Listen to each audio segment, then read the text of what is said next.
살다 보면 누구나 인생 참 무겁다 느낄 때가 있잖아요. 뭐 책임감, 인간관계, 미래에 대한 불안 같은 것들.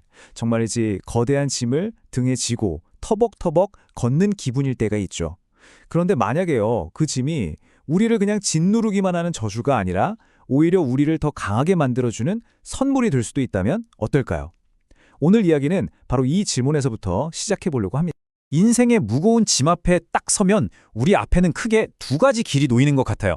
하나는 그 문제를 외면하고 도망치는 길, 그리고 다른 하나는 용기를 내서 정면으로 마주하는 짊어지는 길이죠. 여러분은 보통 어떤 길을 더 자주 가시나요?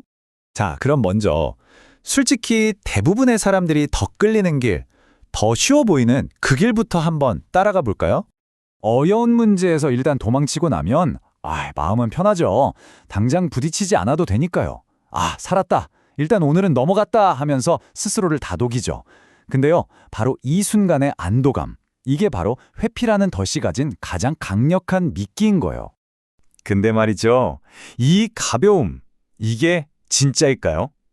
이 잠깐의 평화가 과연 얼마나 갈 수 있을까요?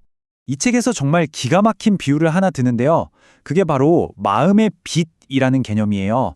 지금 당장 편하자고 책임을 피하는 건요, 미래의 나한테서 고통을 담보로 돈을 빌려 쓰는 거랑 똑같다는 거죠. 외면했던 문제들, 그거 절대 안 사라지거든요. 오히려 불안, 공허함, 원망 같은 무서운 이자가 덕지덕지 붙어서 결국엔 나한테 고스란히 돌아온다는 겁니다. 정말 이 말처럼요, 지금 우리를 막 미치게 하는 그 불안감 있잖아요. 그게 어제 오늘 갑자기 툭 튀어나온 게 아니라는 거예요. 사실은 아주 오랫동안 우리가 애써 외면하고 미뤄왔던 작은 책임들이 차곡차곡 쌓여서 만들어진 결과물인 거죠. 그러니까 불행은 무슨 큰 사건처럼 짠 하고 나타나는 게 아니라 매일매일의 작은 도망들이 모여서 만들어지는 거예요. 그렇게 마음의 빚만 잔뜩 쌓인 삶, 그 끝은 어떨까요? 나중에 인생을 싹 돌아봤을 때 그때 나 진짜 대단했지, 정말 잘 버텨냈어 라고 뿌듯하게 떠올릴 만한 기억이 단 하나도 없는 거예요. 남는 건 텅 빈 공허함, 후회, 그리고 여전히 나를 괴롭히는 그 불안감뿐이죠. 결국 도망치는 길 위에서는 절대로 진짜 행복을 찾을 수가 없는 겁니다. 자, 그럼 이제 완전히 다른 길로 한번 가보겠습니다. 좀 더 힘들고 험난할 수는 있지만 진짜 나를 발견하게 해주는 길 말이죠. 이 깨진 그릇을 보세요. 금으로 메웠죠? 이게 정말 중요한 걸 보여줘요. 우리 인격이라는 게요, 상처를 피한다고 단단해지는 게 아니에요.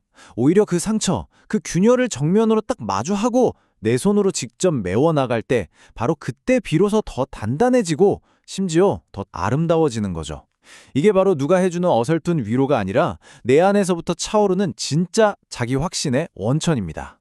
이 변화의 과정은요, 마치 이 슬라이드에 나오는 여정과 같아요. 자, 모든 건 고통스러운 무거운 짐에서 시작됩니다. 당연하죠. 하지만 여기서 도망치지 않고 정면으로 마주하는 용기를 내는 순간 그 힘든 극복의 과정 속에서 우리는 이게 이런 의미였구나 하고 의미를 발견하게 돼요. 그리고 마침내 나를 그렇게 짓누르던 그 짐은 나를 더 강하게 단련시킨 가장 큰 선물로 바뀌게 되는 겁니다. 혹시 주변에 그런 분들 없으세요? 왠지 모르게 그냥 믿음이 가고 저절로 고개가 숙여지는 사람들이요. 이 책에서는 그 비밀이 바로 품격의 무게에 있다고 말해요. 인생의 짐을 남 탓하지 않고 이건 내 몫이다 라고 온전히 받아들여온 사람들만이 가질 수 있는 그런 깊이와 무게감, 이건 정말 돈 주고도 못 사고 흉내낼 수도 없는 거죠. 자, 그렇다면 이 힘, 이 품격의 무게, 이걸 우리 삶에서 실제로 어떻게 키워나갈 수 있을까요? 어떻게 하면 우리도 짊어지는 길을 뚜벅뚜벅 걸어갈 수 있을까요? 여기서 가장 중요한 핵심, 그건 바로 태도의 전환에 있습니다. 보세요. 똑같이 힘든 일을 겪어도요, 진짜 어쩔 수 없이 시켜서 한 거야 라고 생각하는 수동적인 태도는요, 결국 원망만 남겨요. 하지만 아니야, 이건 내가 스스로 선택해서 해낸 거야 라고 여기는 능동적인 태도는 그 경험을 완전히 자신감의 재료로 바꿔버립니다.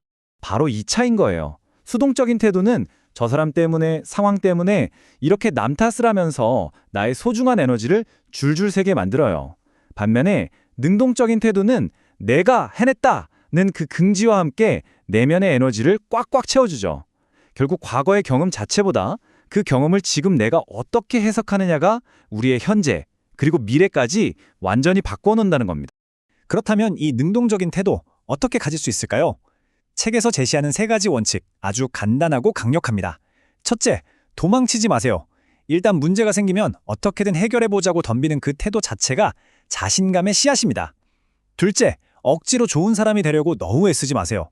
아닌 건 아니라고 말할 수 있는 거절할 용기도 필요하다는 거죠. 그리고 마지막 셋째, 내 인생의 모든 짐을 남이 준 게 아니라 내가 선택한 나의 과제로 받아들이세요. 진짜 힘은 바로 거기서부터 나옵니다. 결국 인생의 무게를 진짜 가볍게 만드는 가장 확실한 방법은요. 그 무게를 없애려고 발버둥 치는 게 아니에요. 오히려 그 무게를 나의 힘으로, 나의 목적으로 끌어안고 짊어지는 법을 배우는 데 있는 겁니다. 오늘 함께 나눈 이야기들은 가토 다이조의 책 인생의 무게를 가볍게 하는 심리학을 바탕으로 재구성해 봤습니다. 지금 여러분을 가장 힘들게 하고 짓누르고 있다고 생각하는 그 짐, 한 번만 다시 바라봐 주세요. 어쩌면 그것이 여러분 인생을 빛나게 해줄 가장 큰 선물이 될지도 모르니까요.